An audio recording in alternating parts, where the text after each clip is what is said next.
পুজো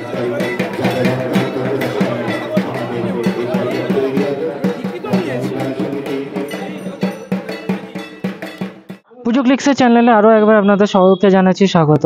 আজ খুঁটি পুজোর মাধ্যমে বন্ধনী ব্যায়াম সমিতির দুর্গাপুজো শুভ সূচনা হয়ে গেছে। এই মুহূর্তে রয়েছেন ক্লাব কর্তৃপক্ষের একাংশ, তাদের মুখ থেকে জেনে নেবো যে এবারে ওনাদের ভাবনাটা কি, এবারে ওনারা হাওড়াবাসীকে কি নতুন উপহার দিতে চলেছেন।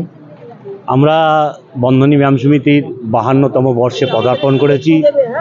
এই 52তম বর্ষে আমরা সমবেত হয়েছি। আমরা নতুন থিম একটা চিন্তাভাবনা করেছি যে জারোয়ার দেশে উমাবরণ, এই থিম আমরা এবছর এখানে উপস্থাপনা করব।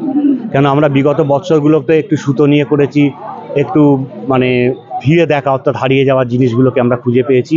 এবারে আমরা একটু অন্য রূপে পুজোটাকে নিয়ে এসেছি। আচ্ছা, থিমের ব্যাপারে আমি কিছু জানতে চাইবো না, কারণ এটা আমি জানি এটা এখন জানতে চাওয়া আমাদেরও ভুল।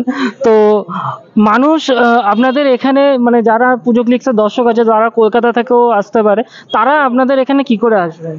আমাদের এখানে লোকেশান যদি হাওড়া ময়দান দিয়ে আসে, তাহলে হাওড়া ময়দান থেকে মানে গৌরিয়া মঠ বা পেট্রোল পাম্পে এসে লেফট সাইড, আর রামরাজাতলার দিক থেকে এলে আপনার ঘোষপাড়া গৌরিয়া মঠের রাইট সাইড, মন্দিরতলা থেকে এলে টোটো চেপে আমাদের এখানে চলে যাবে। আমার সঙ্গে রয়েছে আমার সেক্রেটারি বন্ধনী ব্যায়াম সমিতির এবং পূজাতেও সেক্রেটারি অশোক পাত্র মহাশয় রয়েছেন, বিচার কথা ওনার সঙ্গে। প্রথমেই আমরা জানতে চাইবো যে আপনারা আপনারা এই বিগত 2 বছর ধরে থিমে পদার্পণ করেছেন, তার আগে আপনারা সাবেকি, হঠাৎ যে মানে এই ট্রানজিশনটা কেন? এই ট্রানজিশনটা মানুষ সেটাকে নিচ্ছে আর কি। থিম যেটা পুরনো জিনিস তুলে ধরা, আর যেখানে মানুষ পৌঁছাতে পারে না তাদের যে পুজো কীভাবে হয় সেটা সাধারণ মানুষের মধ্যে নিয়ে আসা, সেই ভাবনা চিন্তা করে আমরা থিমে গেছি। আমাদের সঙ্গে মহিলা রয়েছে, যেটা ডেভেলপ করে সেটা যে আমরাও সবার মতন একটু এগোতে চাইছি। সবাই যেরকম এগিয়ে এগিয়ে অনেকটা দূরে যাচ্ছে, আমাদেরও তো মেয়েদের বা ছেলেদের সবার ক্লাবের ইচ্ছা যে আমরা একটু অনেকটা দূরে এগিয়ে যাই। এই জন্য এলাকায় বোধহয় বন্ধনী অনেক একটা পুরনো পুজো। 52তম বর্ষ মানে একটা পুরনো পুজোই আমরা এখানেতে রয়েছি। আমাদের এখানেতে দেখা যাচ্ছে যে আমরা পিছনে পুজো করতাম, আমরা সেই পুজোটা মাঠে নিয়ে এসেছি। অর্থাৎ 71-72 সালে আমাদের দেখা গেছে আমাদের এই মাঠেই পুজো হতো, মাঝখানে আমরা পুজোটা নিয়ে গেছিলাম পিছনের দিকে, আবার আমরা এই সামনের দিকে চলে এসেছি।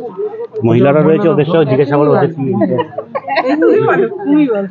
আচ্ছা, আপনাদের পুজোর যে এক্সাইটমেন্ট মানে এইটা কিরকম এখন আমি বলবো? মানে আজকে থেকেই তো শুরু হয়ে গেছে, সকাল থেকেই শুরু হয়েছে, কখন অনুষ্ঠানটা শুরু হবে।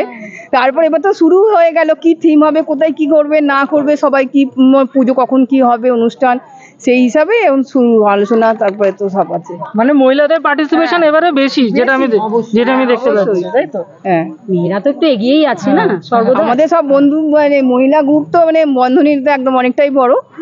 হ্যাঁ,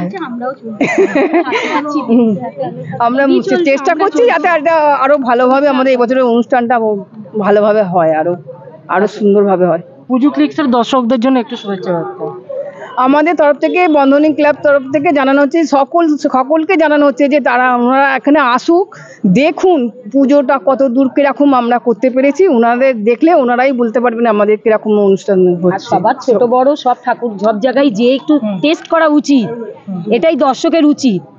সবারটা না দেখলে কাউরটা বিচার করতে পারবে না যে কে ভালো কি খারাপ, তাই না? এই জন্যই বলছি যে আমরা বলবো যে সব ভাইকে বলবো, মানে কলকাতায় বলুন আরো দূরে দূরে যেখান থেকেই হোক, এসে দেখুক যে একটা এত ভেতরেও যে কিছু করতে পারে, কিছু তুলতে পারে করে, এটা দেখা উচিত। কিন্তু আমরা জানি এবারেও আমরা সেরাই হব, এটা আমাদের সবার বিশ্বাস।